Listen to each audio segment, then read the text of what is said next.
What this congressman witnessed at the UFO site. What's his name?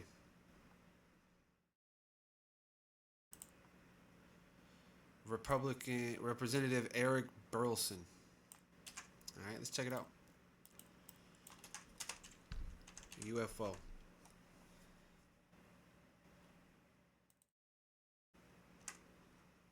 Yemen incident. Played a video showing a missile hitting the UFO. Yeah. Same video we just watched. Task Force member Burleson has criticized the Defense Department for withholding information from Congress and public regarding UAP incidents. That's no surprise there, bro. No surprise. What is this guy saying? Let's go to X and see what they're saying on here. Representative Eric Burleson. What is he saying?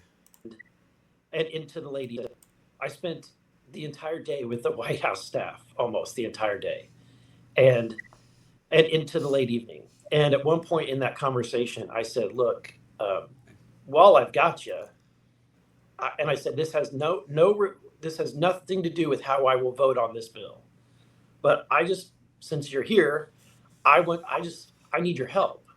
And they said, "What do you mean?" I said, "Well, I'm on this team. We're tasked with doing this, but we keep getting the hand in the face every time we request anything. We keep getting blocked. We keep getting told that that we don't have access or that we don't have a need to know."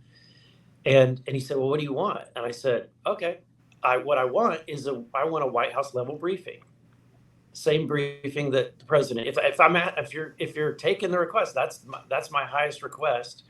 Furthermore, I would like to be able to have a green light to go visit some of these locations."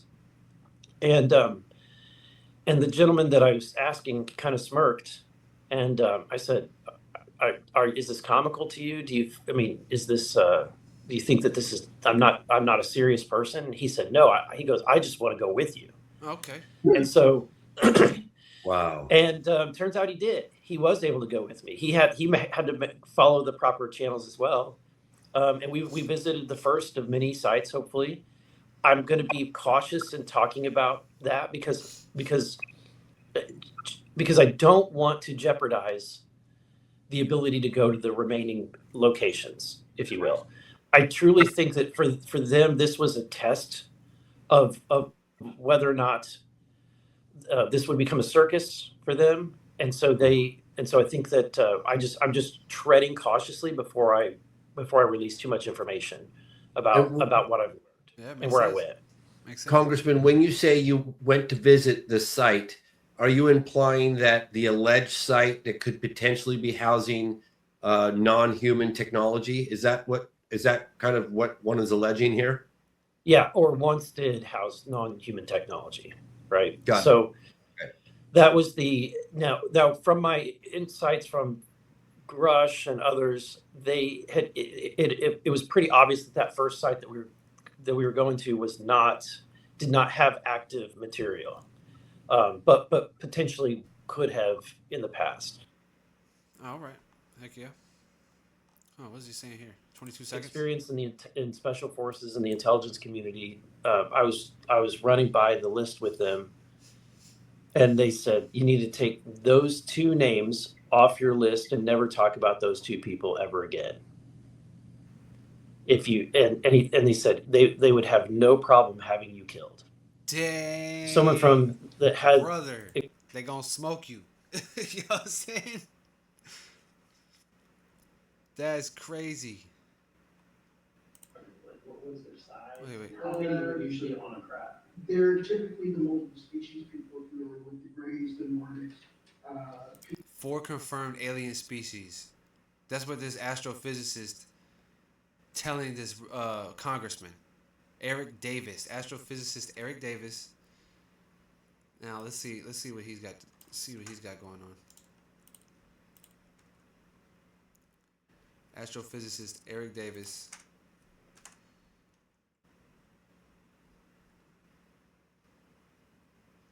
It's this one right here. Hopefully I get that. Whatever species have been um,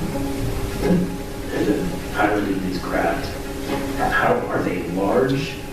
Are they multiple species?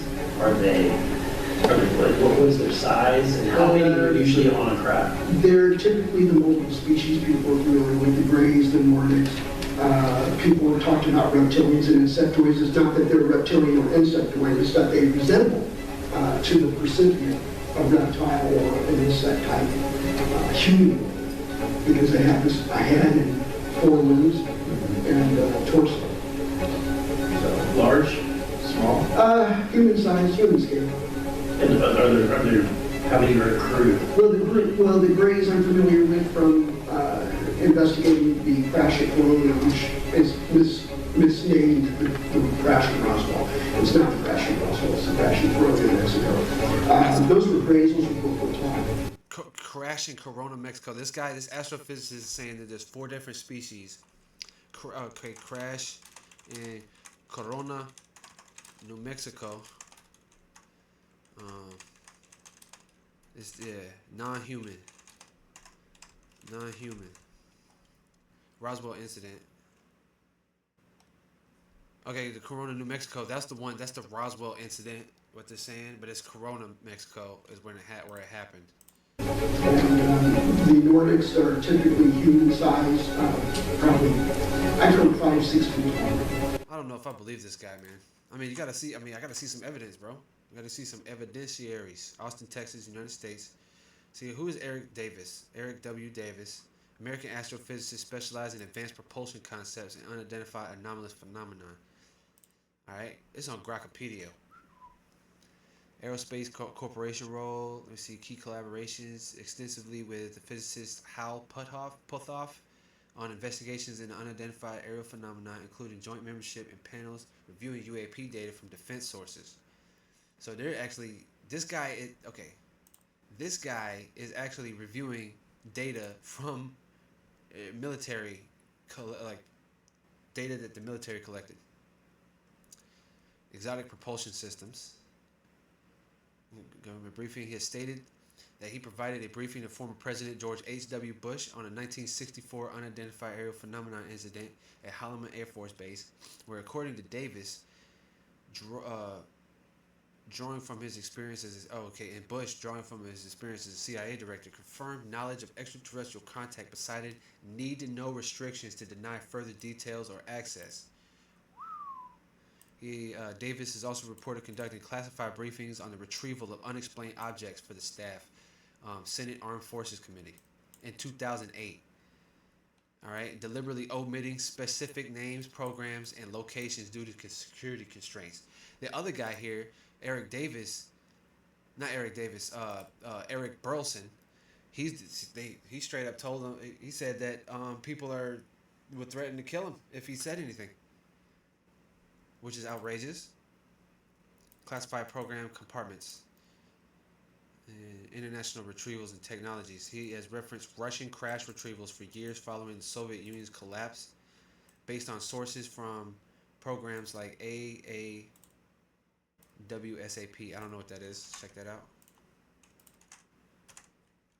Advanced Aerospace Weapon System Applications Program is a secret $22 million U.S. Defense Intelligence Agency program dedicated to investigating UFOs and their potential technological threats. So there's a whole secret department agency that was dedicated to looking at UFO technologies.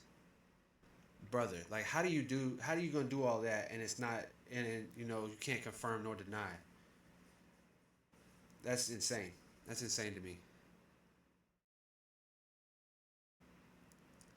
Despite these international recoveries, there is no observable evidence of operational UAP-derived technologies. He dismisses the notion of private strike teams engaging in recoveries, international clashes over crash sites as unfounded, attributing such ideas to unsubstantiated speculation rather than verified program activities. Emphasizes that reverse engineering efforts have not yielded functional replications of UAP capabilities. Hell no, it's so advanced we can't even figure out how it's done. Even if we get our hands on it, we still can't figure it out. Ain't no way, man.